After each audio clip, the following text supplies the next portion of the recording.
Hello, and welcome to ARAC's GFN 5, titled Advocating Tobacco Harm Reduction, the Role of Nurses in Health Communication. And I am here with ARAC's clinical research team members, Liz DeMartini and Amanda Cox. Thank you so much for joining me here today.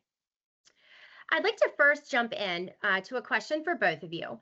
So as clinical research nurses, what have you come to understand about smoking cessation that you really didn't expect at first when you entered into this space? Yeah, Liz. I've discovered something that's been really an invaluable lesson is that the journey of smoking cessation is that it's not a one size fits all endeavor.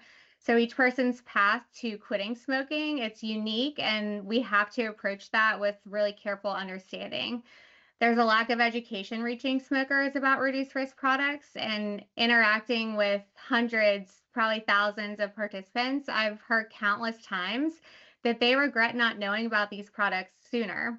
So I think that we have a really big responsibility to better reach those in need and provide education on what options are available to them.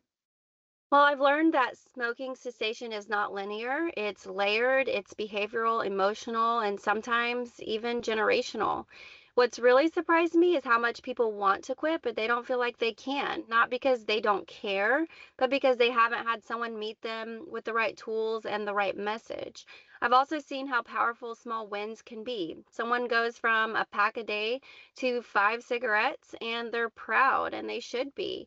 That momentum matters. It builds trust, and trust builds change. Honestly, I've learned that nurses are in a perfect position to have these conversations because we already know how to speak human and we translate complex medical information all the time. Tobacco harm reduction is no different. It just needs the same clarity, compassion, and follow through that we already bring to every other aspect of care. Yes, and you both do that beautifully well. So, another question to you, Liz. What would you say is the top thing that people who smoke need? They need to hear in order to successfully quit and to stay successfully off of combustible cigarettes. Yeah, so these people who are trying to change their lives by quitting, they need education and they need support. I found that in my position at ARAC, I've noticed the lack of holistic care, primarily driven by the lack of education that nurses receive in their education programs, which has transferred into smoking cessation programs. What's lacking right now in the United States and likely across the world is seeing people who smoke as individuals who have unique experiences, values, and needs, just like everyone else in the world. And not only are these people dealing with an addiction, but also the stigma that goes along with it. I think the main thing here is the lack of education on the misinformation surrounding these reduced risk products.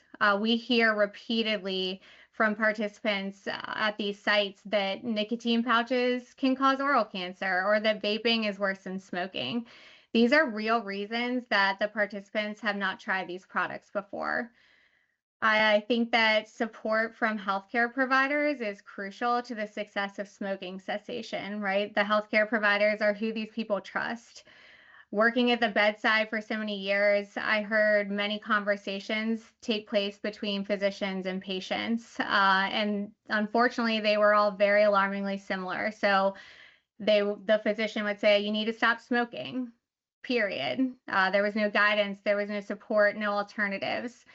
The physicians are often quick to leave the room with good reason, and leaving the patients with the nurse. I think that creates a really big opportunity.